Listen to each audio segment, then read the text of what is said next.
सिय्योन के मुसाफिर हैं, गम से भरी दुनिया में हैं।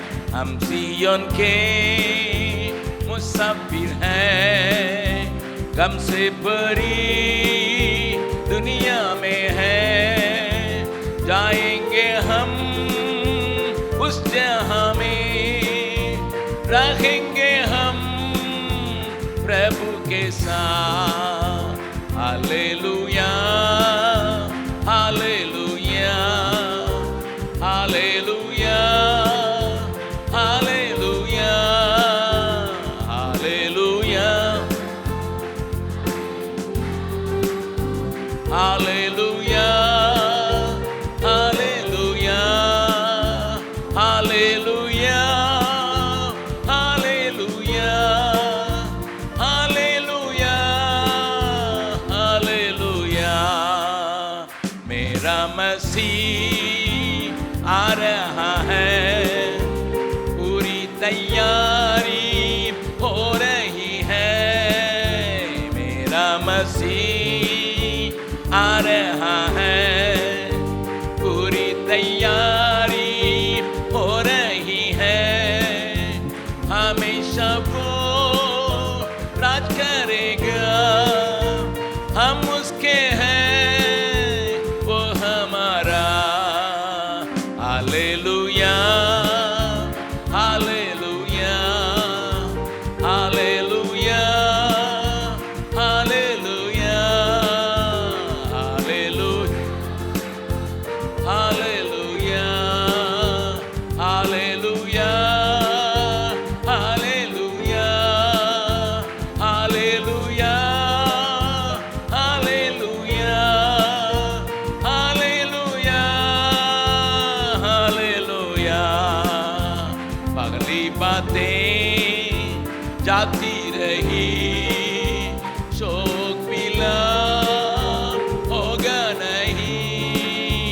पगली बातें जाती रही, होगा नहीं। शांति आनंद भरपूरी से आंखों से आंसू पोंछ डालेगा। Hallelujah hallelujah hallelujah hallelujah hallelujah hallelujah hallelujah hallelujah hallelujah hallelujah. मुक्ति के गीत हम गाएंगे, उसको प्रणाम हम करेंगे। मुक्ति के गीत हम गाएंगे, उसको प्रणाम हम करेंगे। चेदा हुआ मेमना वो है, स्तुति प्रशंसा के योग्य है। Hallelujah hallelujah hallelujah hallelujah hallelujah hallelujah hallelujah hallelujah hallelujah. मेरा मसीह आ रहा है, पूरी तैयारी हो रही है।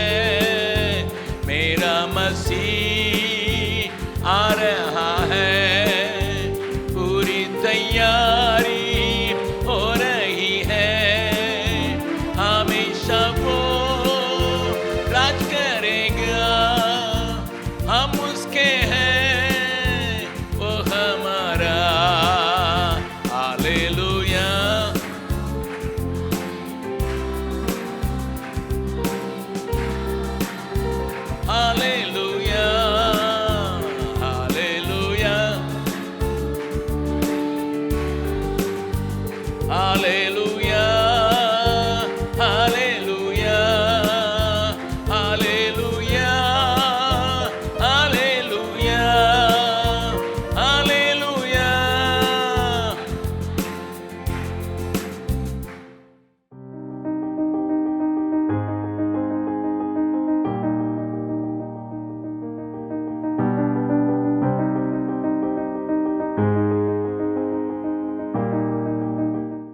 मसीह के महान नाम से सबों का मैं स्वागत करता हूं ஆண்டவராகிய இயேசு கிறிஸ்து நாமத்தினாலே அனைவரையும் வரவேற்கிறேன். और परमेश्वर के अनुग्रह से हम लगातार हम परमेश्वर के वचन को हम अध्ययन कर रहे हैं தேவ கிருபையினாலே தொடர்ந்து தேவ வசனத்தை தியானித்து வருகிறோம். और आज हम अय्यूब के 30वां अध्याय को हम अध्ययन करेंगे இன்றைக்கு யோபுவினுடைய 30வது அத்தியாயத்தை தியானிக்கலாம். और उससे इस शीर्षक के तले हम अध्ययन करने जा रहे हैं இந்த தலைப்பின் கீழ் தியானிப்போம்.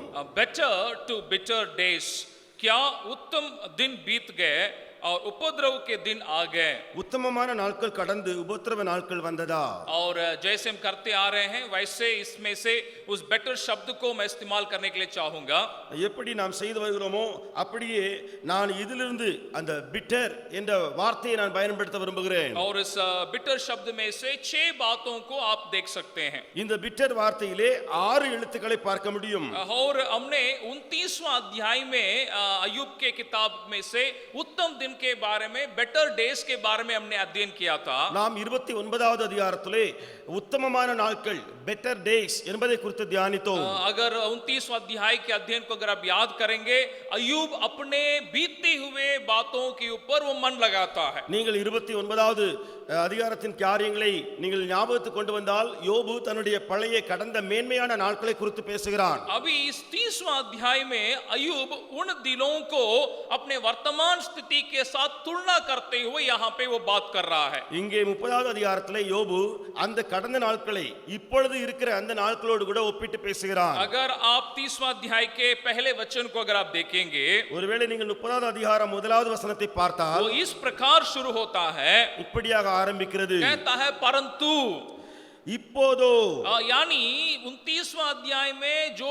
बीती हुई बातों को उसने कहा, 29வது அதிகாரத்திலே கடந்த மேன்மையான காரியங்களை சொன்னானே, उसने कहा मेरे बीते हुए दिनों में ये उत्तम बातें मेरे जीवन में पाई गई. யோபு சொன்னான் என்னுடைய கடந்த நாட்களிலே மேன்மையான இந்த காரியங்கள் காணப்பட்டன. लेकिन अब इस प्रकार मेरा हालत हो गया है. இப்போதோ இப்படி என் நிலைமை மாறிவிட்டது. उसी अध्याय का 16 वचन को भी देखिएगा. அதே அதிகாரத்தினுடைய 16ஐ वो பாருங்கள். कहता है अब मेरा दिन कैसा हो गया है. அவர் சொல்கிறார் எனக்குள்ளே இருக்கிற காரியங்கள் எப்படி மாறி போயிட்டு. अब मैं शोक सागर में डूबा जाता हूँ, दुख के दिनों ने मुझे जकड़ लिया है. ஆகையால் இப்போது என் ஆத்மா என்னில் முறிந்து போயிட்டு உபத்திரவத்தின் நாட்கள் என்னை பிடித்துக் கொண்டது. इसलिए वो कहता है मेरे दिन पहले उत्तम दिन थे, अभी एक उपद्रव के दुख के दिनों में वो बदल गया. அவன் இப்படி சொல்கிறான் முதலாவது என்னுடைய நாட்கள் உத்தமமாய் இருந்தது, இப்பொழுதோ உபத்திரவமாய் மாறிட்டு. इसलिए इस आज के 30वां अध्याय के अध्ययन को अगर आप ध्यान से देखिएगा, ஆகையால் 30வது அதிகாரத்தின் காரியங்களை தியானத்தோடு பார்த்தால் मैं 29 अध्याय के 6 बातों को इस अध्याय के 6 बातों के साथ तुलना करके आपको मैंने दिया है. 29வது அதிகாரத்தினுடைய 6 காரியங்களை இந்த 30வது அதிகாரத்தினுடைய 6 காரியங்களோடு கூட ஒப்பிட்டு நான் அங்கே போட்டிருக்கிறேன். तो उनमें से कुछ बातों के ऊपर मैं प्रकाश डालने के लिए कोशिश करूंगा. அவைகளில் சிலவற்றை விளக்கி பார்க்கலாம். सबसे पहले विषय को अगर आप देखेंगे, எல்லாத்துக்கும் மேலான முதலாவது காரியத்தை பாருங்கள். उसको मैं 12 वचन में पढ़ने के लिए चाहूंगा. அதை நான் 12வது வசனத்திலே வாசிக்க விரும்புகிறேன். अय्यूब कह रहा है मेरी दाहिनी ओर बाजारू लोग उठ खड़े होते हैं, वे मेरे पांव सरका देते हैं और मेरे नाश के लिए अपने उपाय बांधते हैं. வலது பார்சத்தில் வாலிபர் எழும்பி என் கால்களை தவறி விழ பண்ணி தங்கள் கேடான வழிகளை எனக்கு நேராக ஆயத்தப்படுத்துகிறார்கள். अय्यूब ने 29वां अध्याय के 17वां वचन में ये कहा था, யோபு 29வது அதிகாரம் 17லே இப்படியாக சொன்னான், कि मैंने लोगों को कुटिल मनुष्यों के हाथों में से मैंने छुड़ाया. நான் ஜனங்களை அநியாயக்காரருடைய அந்த வாயிலிருந்து அவருடைய பற்களிலிருந்து பறித்தேன் பிடுங்கினேன். लेकिन अब लोग मुझे नाश करने के लिए उस प्रकार की हालत में लोग मुझे पहुंचा रहे हैं. ஆனா ஜனங்களோ இப்பொழுது என்னை அழிக்க என்னை அப்படிப்பட்ட நிலைமைக்கு தள்ளுகிறார்கள். तो पहला विषय को अगर आप देखिएगा आपके दिए हुए पेपर में, கொடுக்கப்பட்ட பேப்பர்ல முதல் குறிப்பை பாருங்கள். कुटिल मनुष्यों के कतरों से लोगों को बचाए थे और अब लोग आपको कतरे में डाल रहे हैं. அநியாயக்காரருடைய ஆபத்திலிருந்து ஜனங்களின் காரியங்களை மீட்டீர், இப்போதோ ஜனங்களால் ஆபத்துக்குள்ளாக்கப்படுகிறீர்களா? जैसे मैंने कहा वो अपने उत्तम दिनों के साथ अपने वर्तमान उपद्रव दिन को वो तुलना कर रहा है। நான் சொன்னது போல யோபு பழைய உத்தமமான நாட்களோடு கூட இப்பொழுதுள்ள உபத்திரவத்தோடு கூட ஒப்பிடுகிறான். अभी दूसरे एक बात को भी अगर आप देखेंगे, இப்பொழுது இரண்டாவது ஒரு காரியத்தையும் பார்த்தால் 30वां अध्याय का 26वां वचन को अगर आप देखें, 30வது அதிகாரம் 26 वो कहता है जब मैं कुशल का मार्ग जोता था तब विपत्ति आ पड़ी, और जब मैं उजियाले की आशा लगाया था तब अंधकार छा गया। நன்மைக்கு காத்திருந்த எனக்கு தீமை வந்தது, வெளிச்சத்தை வர பார்த்து கொண்டிருந்த எனக்கு இருள் வந்தது. और यहाँ पे दो बातों को इस वचन में वो कह रहा है। ரெண்டு காரியங்களை இந்த வசனத்தில் சொல்லுகிறான். वो कहता है मैं जब कुशल के लिए मैंने इंतजार किया, मेरे जीवन में विपत्ति आ पड़ी। அவன் சொல்லுகிறான், நன்மைக்காக நான் காத்திருந்தேன், வந்ததோ தீமை. और अभी मैं अंधकार में मैं चल रहा हूँ। இருளிலே போய் கொண்டிருக்கிறேன். आप 29वां अध्याय के तीसरे वचन को अगर आप देखेंगे, 29வது அதிகாரம் 3ஆம் வசனத்தை பார்த்தால் अय्यूब ने ये कहा मैं परमेश्वर के रोशनी से, परमेश्वर की उजियाले से, मैं अंधकार की मार्ग में से होकर मैं चलता था। யோபு இப்படியாக சொன்னான், அவர் அளித்த தீபத்தினாலே நான் இருளை கடந்து போனேன். लेकिन अभी वो कहता है मैं पूरी तौर से उजियाला मेरे जीवन में नहीं है, पूरी तौर से अंधकार से भरे हुए जीवन में मैं जा रहा हूं। இப்பொழுது சொல்லுகிறான், வெளிச்சம் என்னுடைய வாழ்க்கையில் இல்லை, முழுவதும் இருளால் சூழப்பட்டிருக்கிறேன். परमेश्वर का उजियाला, परमेश्वर की रोशनी उसके जीवन में पाई गई थी, தேவ வெளிச்சம், தேவ தீபம் அவனுடைய வாழ்க்கையில காணப்பட்டது. लेकिन अब एक अंधकार के एक परिस्थिति को वो महसूस कर रहा है, वो अनुभव कर रहा है। ஆனால் இப்போது ஒரு இருளான இருண்ட சூழ்நிலையை உணர்கிறான். उसी को दूसरा विषय में हम देखते हैं। அதை தான் இரண்டாவது குறிப்பிலே பார்க்கிறோம். वैसे तीसरे अगर बात को अगर आप देखिएगा, அப்படியே மூன்றாவது குறிப்பை பார்த்தால் 29वां अध्याय के 4 वचन में उसने कहा था, 29:4 அவன் சொன்னான், परमेश्वर के साथ एक घनिष्ठ मित्रता उसके साथ रहा करके उसने कहा था। அவன் சொன்னான், தேவனோடு கூட நெருங்கிய நட்பு இருந்தது. लेकिन अब वो कहता है 30वां अध्याय के 20वां वचन में, ஆனால் இப்பொழுது 30வது அதிகாரம் 20வது வசனத்தில் சொல்லுகிறான், मैं तेरी दुहाई देता हूं परंतु तू नहीं सुनता, मैं खड़ा होता हूं परंतु तू मेरी ओर घूरने लगता है। உம்மை நோக்கி கூப்பிடுகிறேன், நீர் எனக்கு மறு உத்தரவு கொடாதிருக்கிறீர், கஞ்சிக்கிறேன், என்மேல் பாரா முகமாயிருக்கிறீர். वो कहता है मैं परमेश्वर के साथ एक घनिष्ठ मित्रता में पाया गया, அவன் சொல்லுகிறான், தேவனோடு நெருங்கிய உறவோடு இருந்தேன், लेकिन अभी परमेश्वर मुझसे दूर लग रहे हैं। இப்பொழுது தேவனோ என்னை விட்டு தூரமாயிருக்கிறார். वो यहाँ लगातार अपने बीते हुए दिनों के साथ अपने वर्तमान दिन को यहाँ पे तुलना कर रहा है। இங்கே கடந்த நாட்களோடு கூட தன்னுடைய நிகழ்கால காரியங்களை ஒப்பிட்டு பார்க்கிறான். इसलिए वो तीसरा विषय में आप देख सकते हैं, ஆகையாலே மூன்றாவது குறிப்பை பாருங்கள். परमेश्वर के साथ अपने घनिष्ठ मित्रता का अनुभव किया, लेकिन क्या अब परमेश्वर दूर लगते हैं? தேவனுடன் நெருங்கிய நட்பை அனுபவித்த உங்களுக்கு இப்பொழுது தேவன் தூரத்தில் இருப்பதாக தோன்றுகிறதா? तो यहाँ जैसे मैंने कहा, अय्यूब एक ऐसे परिस्थिति में आकर ना केवल अपने बीते दिनों को याद कर रहा है, वर्तमान दिन की दुखों को यहाँ पे बता रहा है। நான் சொன்னது போல யோபு அப்படிப்பட்ட நிலைமைக்கு வந்திருக்கிறான். அவன் கடந்த கால நாட்களை நினைவு கூறுகிறது மாத்திரமல்ல, இப்பொழுது இருக்கிற உபத்திரவத்தையும் நினைவு கூறுகிறான். जो 30 के 26वां वचन को जिसको हमने पढ़ा था, 30:26வது வசனம் நாம் வாசித்தோமே, उसको अगर आप 29वां अध्याय के 12 वचन के साथ तुलना करेंगे, ஒருவேளை அதை நீங்கள் 29:12 கூட ஒப்பிட்டு பார்த்தால் 29 का 12 में वो कहता है कि मैंने दरिद्रों को, गरीबों को, लाचारों को, मैंने जरूरतमंदों को मैंने सहायता किया है, मदद किया था।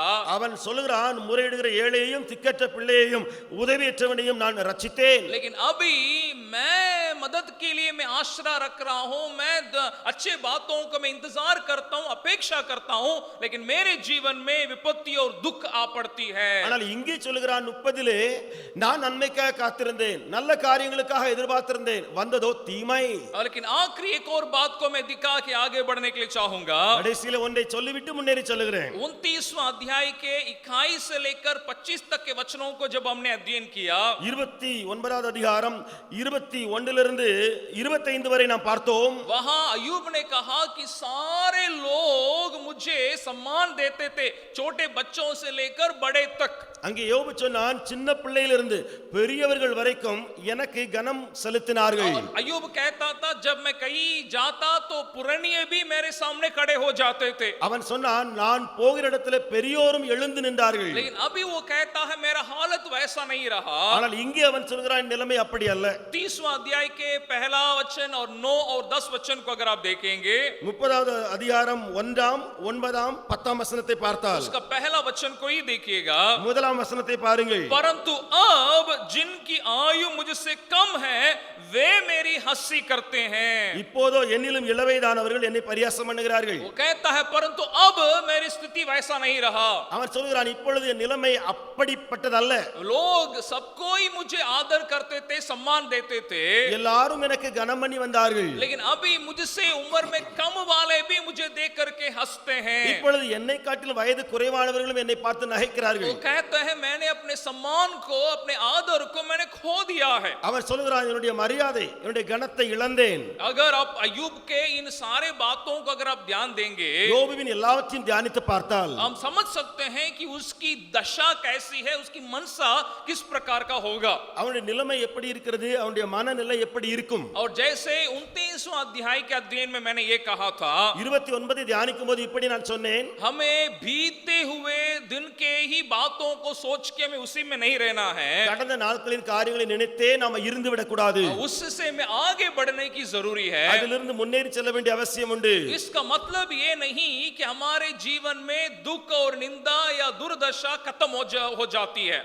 அதாவது நம்முடைய வாழ்க்கையிலே துக்கமோ துன்பமோ பாடுகளோ நின்றுவிடும் என்பதல்ல. वो लगातार हमारे जीवन में आ सकती हैं. அவைகள் தொடர்ந்து வந்து கொண்டே இருக்கும். वो कई प्रकार के रीति से हमारे जीवन में आएगी. பல கோணங்களிலே வரும். यहाँ जैसे अय्यूब यहाँ पे इस 29 और 30वां अध्यायों में वो कह रहा है, யோபு 29 30 அதிகாரத்தில் எப்படி சொல்லுகிறானோ, वो लोगों के बर्ताव के कारण उस प्रकार की परिस्थिति में हम डाले जाएंगे. ஜனங்கள் அணுகுமுறை அதை வைத்து அப்படிப்பட்ட சூழ்நிலை வரலாம். हम खुद परमेश्वर को सही तौर से नहीं समझने के कारण हम अपने को उस प्रकार महसूस करेंगे, தேவனை குறித்து சரியாக அறியாமல் இருப்பதனாலே அந்த விளமை, या हमारे जीवन में कोई हानि को हम अनुभव करने के कारण इस प्रकार की परिस्थिति में हम आ सकते हैं. நம்முடைய வாழ்க்கையில ஒரு தீங்கை அனுபவிப்பதனால இந்த சூழ்நிலை வரலாம். तो परमेश्वर से कई कारणों से हमारे जीवन में अनुमति देता है. தேவன் अनेक காரணங்களினால இந்த காரியத்தை அனுமதிக்கிறார். लेकिन अभी इन बातों के कारण वो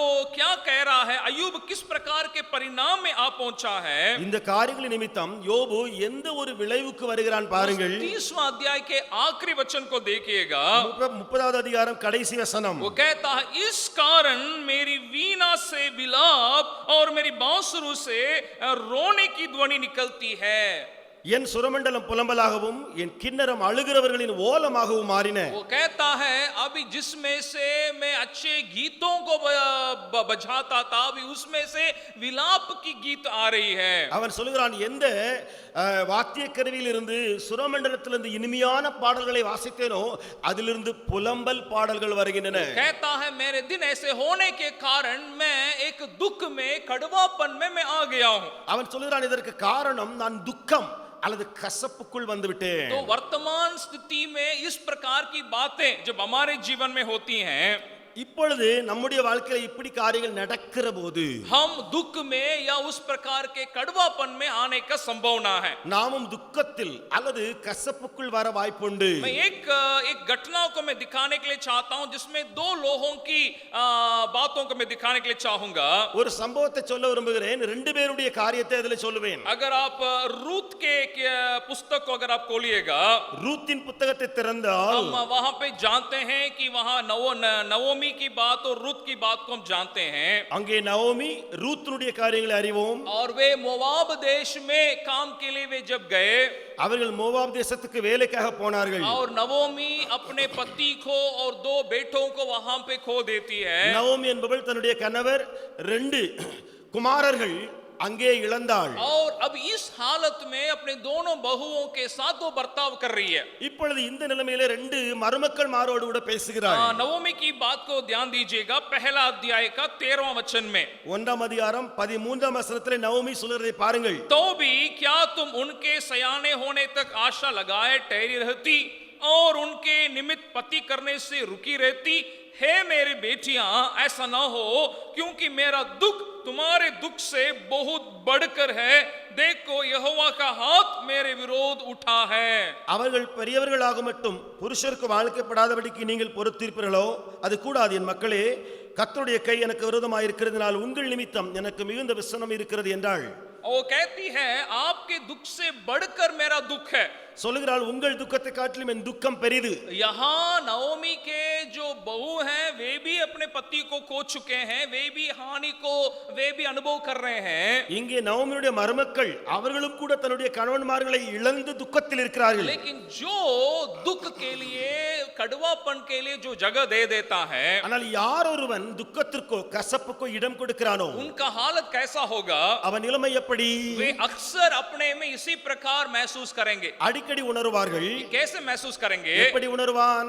आपके दुख से मेरा दुख बड़ा है, உங்கள் துக்கத்தை காட்டிலும் எங்கள் துக்கம் பெரியது. आपका अंदर जो बातें हैं आपने जो अनुभव किया उससे ज्यादा मैं अनुभव कर रहा हूं। நீங்கள் அனுபவிக்கிறதை காட்டிலும் அதிகமாக அனுபவிக்கிறேன். यहां तक अभी वे बेथलेहम में आ पहुंच रहे हैं, वहां लोग नओमी को पहचान रहे हैं இங்கே பெத்லெஹேமுக்கு வருகிறார்கள், ஜனங்கள் நவோமியை அறிந்து கொள்கிறார்கள். और 19वां वचन में लोग देख करके कह रहे हैं ये तो नओमी है। 19வது வசனத்துல ஜனங்கள் சொல்கிறாரோ இது நவோமி வந்திருக்கிறாள். उसके लिए वो क्या जवाब देती है? 20वां वचन को देखिए। அவர்களுக்கு நவோமி கொடுக்கிற பதில் 20லே பாருங்கள். नवोमी ने उनसे कहा मुझे नवोमी ना कहो, मुझे मारा कहो, क्योंकि सर्वशक्तिमान ने मुझको बड़ा दुख दिया है।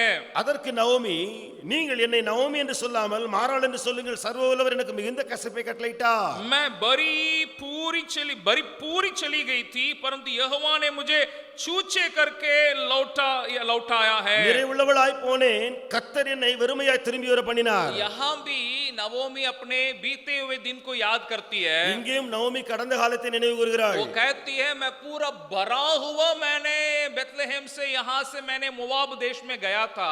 அவள் சொல்கிறாள் நான் நிறைவுள்ளவளாய் பெத்லெஹேமிலிருந்து மோவாபுக்கு போனேன். अब मैं एकदम खाली होकर के छूचे हाथ से मैं लौट रही हूँ। இப்பொழுது வெறுங்கையனாய் வருகிறேன். जैसे अय्यूब अपने बीते दिनों को याद करके वर्तमान स्थिति को बता रहा है, எப்படி யோபு கடந்த நாட்களை நினைத்து நிகழ்கால நிலைமையை சொல்கிறானோ वैसे नवोमी भी कह रही है मैं यहाँ से जब गया भरा हुआ मैं गया, நவோமி சொல்கிறாள் நிறைவுற்றவளாய் நான் அங்கே போனேன், अभी मैं खाली मैं यहाँ पे लौट रही हूँ। வெறுமையாய் இப்பொழுது வந்து கொண்டிருக்கிறேன். इसलिए वो कहती है मैं अभी दुख के साथ हूँ, इसलिए मुझे मारा करके कहो, मेरा हालत एकदम दुर्दशा के हालत मेरा हो गया है। ஆகையாலே அவள் சொல்கிறாள் மாறாள் என்று சொல்லுங்கள், ஏனென்றால் துக்கத்தில் நிறைந்திருக்கிறேன். जरूर हिंदी के अनुवाद में वो वहां दुख करके शब्द इस्तेमाल किया गया है, இந்தி மொழிபெயர்ப்பிலே துக்கம் என்று போடப்பட்டிருந்தாலும் लेकिन आपके कुछ बाइबलों में नीचे आप देख सकते हैं वो मूल भाषा में वो कड़वापन करके लिखा गया है। ஆனால் நீங்கள் மூல பாஷையில் அல்லது கீழே அதில் போடப்பட்டிருக்கிற குறிப்பை பாருங்கள்,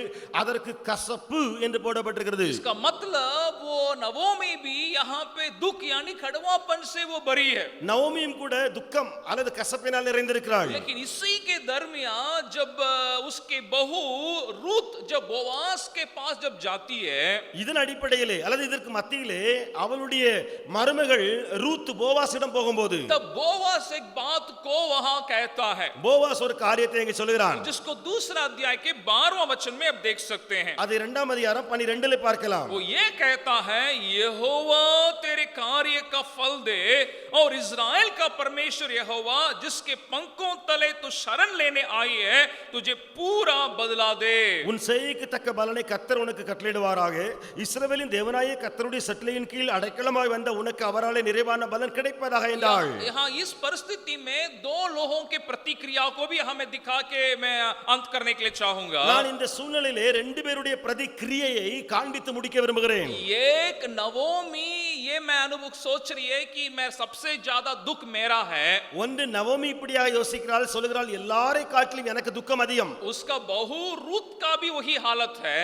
அவளுடைய மருமகள் ரூத்துக்கும் அதே நிலைமை. लेकिन रूत उस प्रकार के एक सेल्फ पिटी के लिए, एक स्वयं के उदासी के लिए जगह नहीं दी, ஆனால் ரூத் அந்த செல்ஃப் பிட்டிக்காக சுய பரிதாபத்துக்கு இடம் கொடாமல் और साथ ही अपने सास नवोमी को भी नहीं छोड़ी, அதோடு கூட தன்னோடு இருக்கிற தன்னோட மாமி நவோமியை விட்டு விடாமல் और उनके संग रह के उनके संभालने के लिए साथ ही साथ वो चलती है। அவளோடு கூட இருந்து அவளை பராமரிக்க கூடவே போகிறாள் ரூத். वो इसका मतलब दूसरों के दुख में हम सहभागी होने के लिए, मदद करने के लिए परमेश्वर हमसे चाहता है। அதாவது பிறருடைய துக்கத்திலே உதவி செய்ய அவர்களோடு கூட இருக்க தேவன் விரும்புகிறார். वैसे बोवास की बात को भी यहाँ देखिएगा, அப்படியே போவாசின் காரியங்களையும் பாருங்கள். यहाँ जरूर मदद कौन कर रहा है? बोवास ही कर रहा है रूत के लिए, உண்மையிலே பார்த்தால் உதவி செய்கிறவன் போவாஸ் தான் ரூத்துக்கு. लेकिन वो परमेश्वर के बात को वहां सुना रहा है। ஆனால் அவனோ தேவ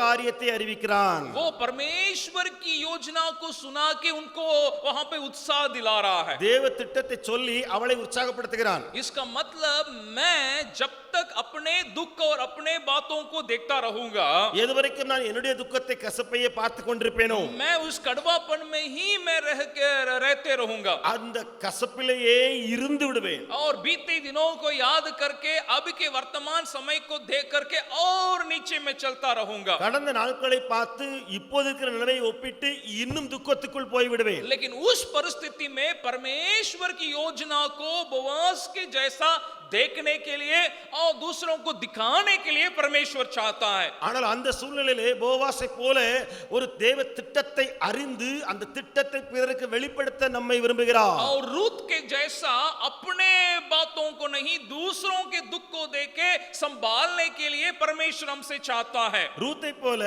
நம்முடைய துக்கத்தை பார்த்து அல்ல, பிறருடைய துக்கத்தை பார்த்து அவர்களை தூக்கிவிட பராமரிக்க கர்த்தர் விரும்புகிறார். और एक वचन जो पौलुस जो कुरिन्थियों के पत्री में लिखता है, ஒரு வசனம் பவுல் கொரிந்தியருக்கு எழுதும்போது எழுதுகிறார். आपके दिए हुए पेपर में उसको आप देख सकते हैं। உங்கள் கரங்களில் கொடுக்கப்பட்ட பேப்பர்ல பார்க்க முடியும். इन परिस्थितियों में भी हम हियाव नहीं छोड़ते।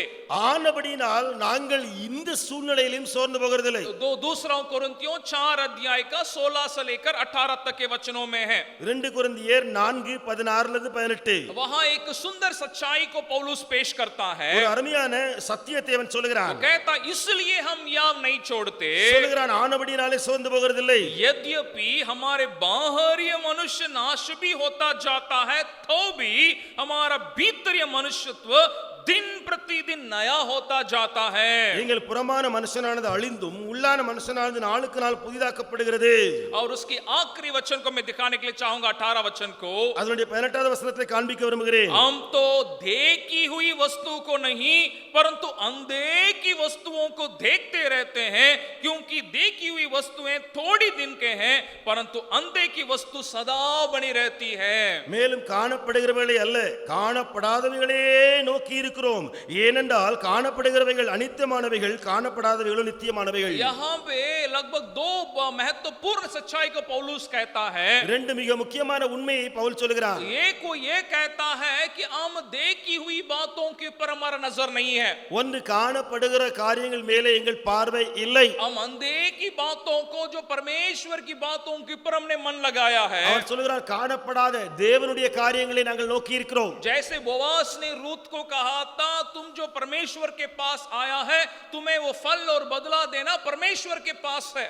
ஏனென்றால் போவாஸ் சொன்னானே, நீ தேவனுடைய அந்த நிழலுக்குள் வந்திருக்கிறார், உனக்கு பலனளிக்க கர்த்தரிடத்தில் பலன் இருக்கிறது. दूसरा एक महत्वपूर्ण सच्चाई को पौलुस कहता है। இரண்டாவது மிக முக்கிய உண்மையை பவுல் சொல்கிறார். इन दुख के कारण, इन कड़वापन जैसे के इस परिस्थिति के कारण, இந்த கசப்பு துக்கத்தின் சூழ்நிலை நிமித்தம் बाहर ये बातों में लगेगा कि तुम नाश हो रहे हो, புறம்பான மனுஷனை பார்த்தால் அழிந்து கொண்டே இருக்கலாம். लेकिन इन परिस्थितियों में सही तौर से परमेश्वर में जब हम अपने को अर्पण कर देते हैं, ஆனால் இந்த சூழ்நிலையிலே உண்மையிலேயே தேவனுக்கு நாம் அர்ப்பணித்திருந்தால் परमेश्वर हमारे भीतरी मनुष्यत्व में दिन प्रतिदिन नया होने के लिए एक नए बल को हमें देता है। தேவனாய கர்த்தர் நாம் உள்ளான மனுஷனிலே நாளுக்கு நாள் புதிதாகுவதற்கு புதிய பலனை தருவார். 29वां अध्याय को अगर आप अध्ययन को याद करेंगे, 29வது அதிகாரத்தின் தியானத்தை பார்த்தால், जब हम बीते हुए दिन की बातों को ना सोच के पूरी तौर से परमेश्वर के लिए जब हम अर्पण कर देते हैं, கடந்த நாட்களினுடைய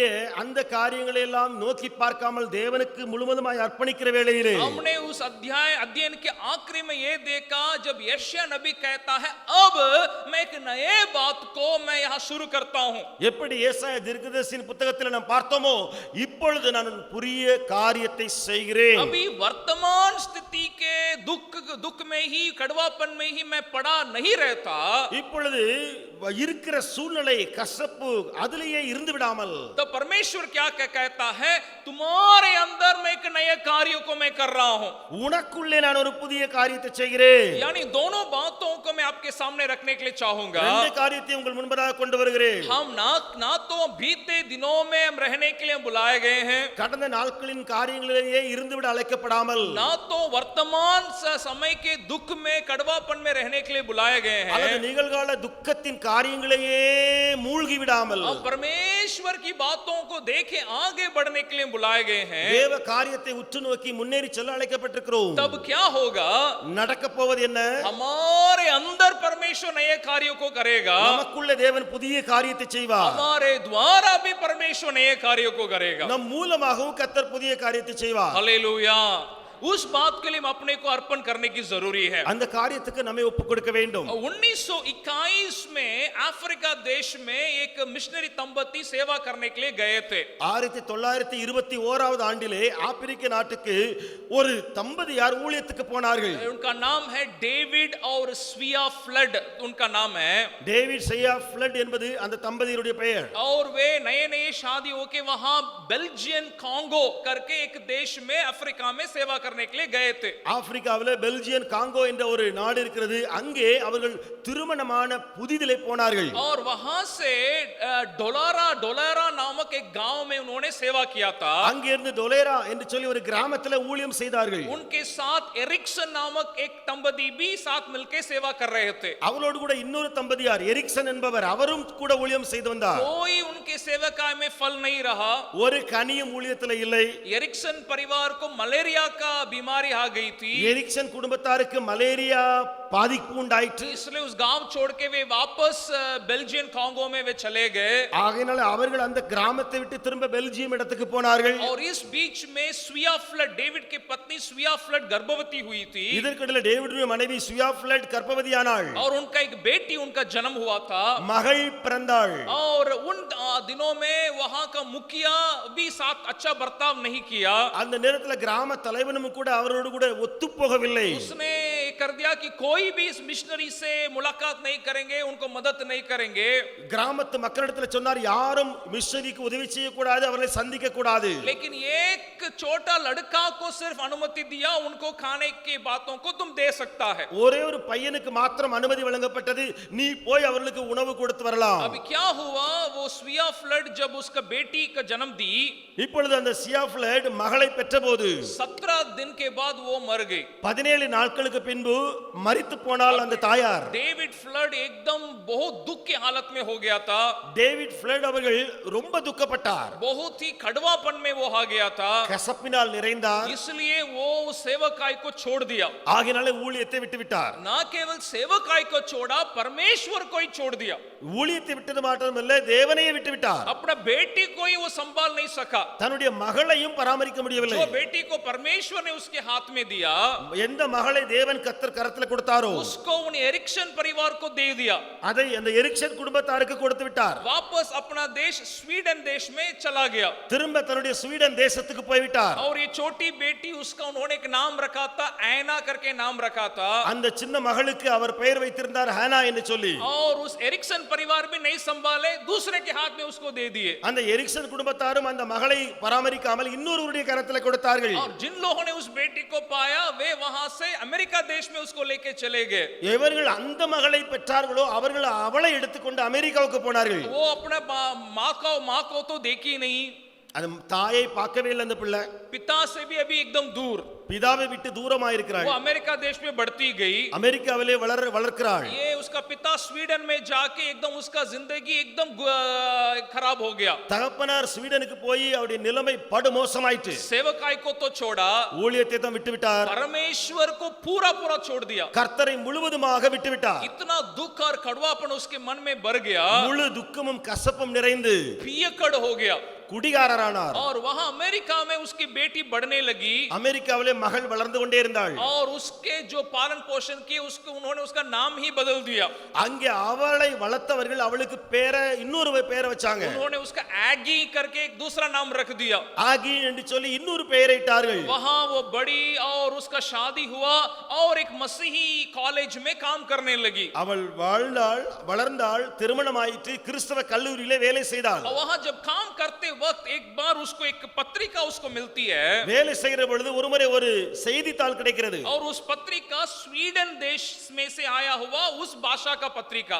அந்த செய்தித்தாள் ஸ்வீடன் தேசத்திலிருந்து வந்த அந்த மொழியில எழுதப்பட்ட செய்தித்தாள். उसको वो जो भाषा को नहीं जानती है, மொழி தெரியாது இவளுக்கு. उसको ऐसे पलट के जब देख रही थी, அதை திருப்பி திருப்பி பார்க்கும்போது उसमें एक चित्र वहां पे दिया गया है। அதுல ஒரு படம் போடப்பட்டிருக்கு. एक बहुत बड़ा जंगल है, ஒரு பெரிய காட்டு பகுதி, उसमें एक कब्रिस्तान அதிலே ஒரு கல்லறை, और वहां एक क्रूस वहां पे रखा गया है। அதிலே ஒரு சிலுவை மாட்டப்பட்டிருக்குது. उसमें अंग्रेजी में इंग्लिश में एक नाम वहां पे दिया गया है। அதிலே ஆங்கிலத்திலே ஒரு பெயர் போடப்பட்டிருக்கிறது. तो देख के वो चकित होगी, பார்த்து ஆச்சரியப்பட்டாள். क्योंकि इसमें लिखा था स्विया फ्लड, यानी उसका माँ का नाम उसमें लिखा हुआ था। அதுல இவளுடைய தாயாருடைய பெயர் சுயா ஃப்ளட் என்று எழுதப்பட்டிருந்தது. तुरंत उस पत्रिका को लेके उस कॉलेज में जो स्वीडन भाषा को जानने वाला के पास दौड़ के गई। உடனே அந்த செய்தித்தாளை எடுத்து ஸ்வீடன் மொழியை அறிந்திருக்கிறவர்களோடு கூட அந்த தெரிந்து கொள்ள அந்த எடுத்துக்கொண்டு போனாள். उसने कहा बताओ बताओ उसमें क्या लिखा है। அவள் சொன்னார், சொல்லுங்க என்ன எழுதி இருக்கு இதுல. उसने उसको पढ़ के सुनाया அவர்கள் வாசித்து சொன்ன காரியம், कि उस डोलेरा नामक गांव में डेविड और स्विया फ्लड नामक दो मिशनरी वहां सेवा करने के लिए गए। டேவிடும் துணைவியாரும் அந்த கிராமத்துக்கு ஊழியத்துக்கு போனார்கள். और उनका बेटी हुआ, वो मां मर गई, सारी बातों को उन्होंने कहा। மகள் பிறந்தாள், தாய் இறந்தாள் என்று எல்லா கதையும் சொன்னார்கள். लेकिन वहीं पे वो रुका नहीं हुआ था। ஆனால் அங்கேயே அந்த எழுத்து முடியவில்லை. उस पत्रिका में ये लिखा हुआ था, அந்த செய்தித்தாளில் இப்படியாக இருந்தது, छोटा लड़का जो उनको खाना देने के लिए आता था, சின்ன பையன் அவர்களுக்கு உணவு கொடுக்க வந்தானே, दंपतियों ने उसको यीशु के बारे में सुनाया। இந்த தம்பதியர் அவனுக்கு இயேசுவை அறிவித்தார்கள். वो लड़का बड़ा होके उस गांव में 600 लोगों को प्रभु में ला दिया। அந்த பையன் பெரியவனாகி அந்த கிராமத்தில் 600 பேரை ரட்சிப்புக்குள் வழி நடத்தினான். 600 लोग वहां यीशु को प्रभु को आराधना करते हैं। இப்பொழுது 600 பேர் இயேசுவை ஆராதிக்கிறார்கள் கிராமத்தில். अभी ये बेटी अपने में इसको रख नहीं पाई।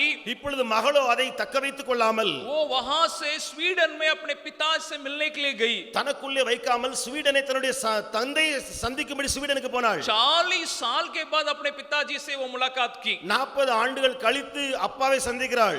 73 उम्र उनका हो चुका था, उनका डेविड फ्लड का। அந்த டேவிட் ஃப்ளடுடைய வயது 73, लगभग पूरा पियकड़ हो गया। முழுவதும் குடிகாரன். और उसका दूसरा शादी होके बेटे बेटियां थी। இரண்டாவது திருமணம் செய்து மகன் மகள் என்று பிறந்திருக்கிறார்கள். जब वो अपने पिता से मुलाकात की थी, தன்னுடைய தகப்பனை சந்திக்கிற வேளையிலே वो रोने लगा। அவர் அழுதார். वो कहा, बेटी मैं तुमको ऐसे हालत में मैं छोड़ के आना नहीं चाहा, மகளே உன்னை அப்படியே விட்டு வர எனக்கு விருப்பம் இல்லாம இருந்துச்சு. लेकिन परमेश्वर ने मेरे जीवन को कड़वा कर दिया। ஆனால் தேவனோ என்னுடைய வாழ்க்கையை கசப்பாக மாற்றினார். लेकिन बेटी ने कही, पापा ऐसा मत कहिए, परमेश्वर ने हमारे साथ भलाई किया है। மகள் சொன்னால், அப்பா அப்படி சொல்லாதீங்கள், தேவன் நம்மோடு கூட நன்மை செய்தார். तो इस सारी बातों को जो उसने पढ़ी उनको पापा को सुनाई।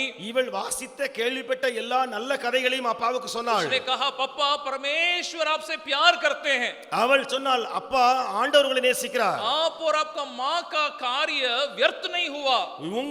உங்களுடைய மனைவி, அதாவது என்னுடைய தாயினுடைய காரியம் வீணாகவில்லை. वहाँ इतने सारे लोग प्रभु को ग्रहण किए हुए हैं। அந்த கிராமத்துல எவ்வளவு பேர் இயேசுவை ஏற்றுக்கொண்டிருக்காங்க. उस एक ही मुलाकात में पापा फिर से परमेश्वर के पास आ गए थे। ஒரே ஒரு சந்திப்பு, மகளை சந்தித்ததனால திரும்ப ஆண்டவரை ஏற்றுக்கொண்டார் தகப்பன். और कुछ सप्ताह के बाद वो गुजर गए। சில சில வாரங்கள் கழிந்த பின்பு அவர் மரித்தார். और उसके अगला साल में काम हुआ था. அதுக்கு அடுத்த ஆண்டிலே நடந்த காரியம், इंग्लैंड देश में एक कॉन्फ्रेंस के लिए ये एगी वहां पे गई हुई थी. இங்கிலாந்து தேசத்திலே கான்ஃபரன்ஸுக்கு இந்த ஆகி போயிருந்தாள். और वो कॉन्फ्रेंस में बैठ के सुन रही है. एक व्यक्ति उस बेल्जियन कांगो में मिशनरी सेवकाई के बारे में बता रहा है. அந்த இடத்திலே கூட்டத்திலே ஒரு மனிதர் அந்த பெல்ஜியம் ஊழியத்தை குறித்து பேசிக் கொண்டிருக்கிறார். और जब सभा खत्म हो गया तो वो जाके उस आदमी से मिलने के लिए वो गई.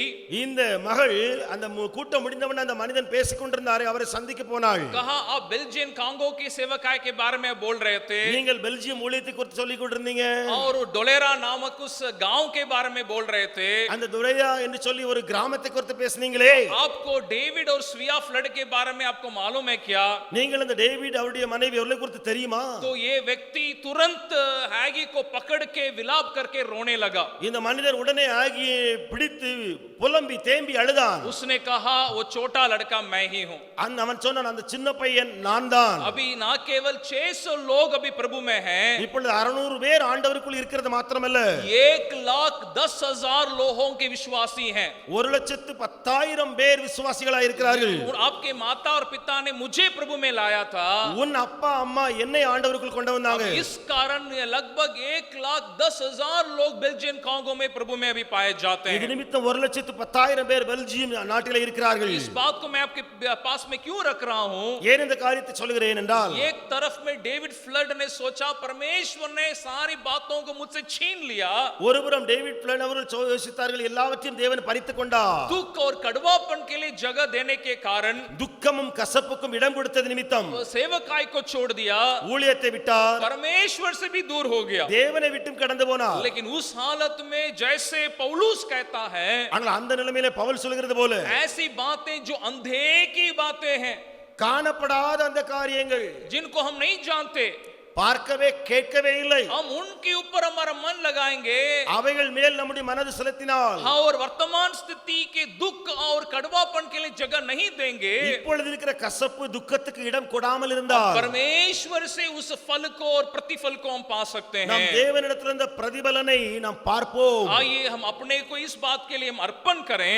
நம்மை இந்த காரியத்துக்கு ஒப்புக் கொடுப்போம். ना तो हम बीते दिनों के दुख में रहें, கடந்த நாட்களின் துக்கத்தில் இராமல், या वर्तमान स्थिति को देखकर हम कड़वापन में रहे, அல்லது இப்போ இருக்கிற சூழ்நிலையை பார்த்து நம் கசப்பிலே இல்லாமல் हम परमेश्वर के अंधे की बातों के ऊपर हम मन लगाएं. தேவனுடைய காணப்படாத காரியங்கள் மேலே மனது செலுத்துவோம். जो बातों को हम नहीं जानते हैं, எந்த காரியங்கள் நாம் அறியவில்லையோ उनसे बढ़कर परमेश्वर कार्य करता है. அவைகளை தாண்டி கர்த்தர் கிரியை செய்கிறார். जैसे बोवास कहता है, போவா சொல்கிறது போல, आप और मेरे लिए वो प्रतिफल वो रखा है. உங்களுக்காகவும் எனக்காகவும் பலனை அவர் வைத்திருக்கிறார். आइए हम प्रार्थना करें. ஜெபிக்கலாமா?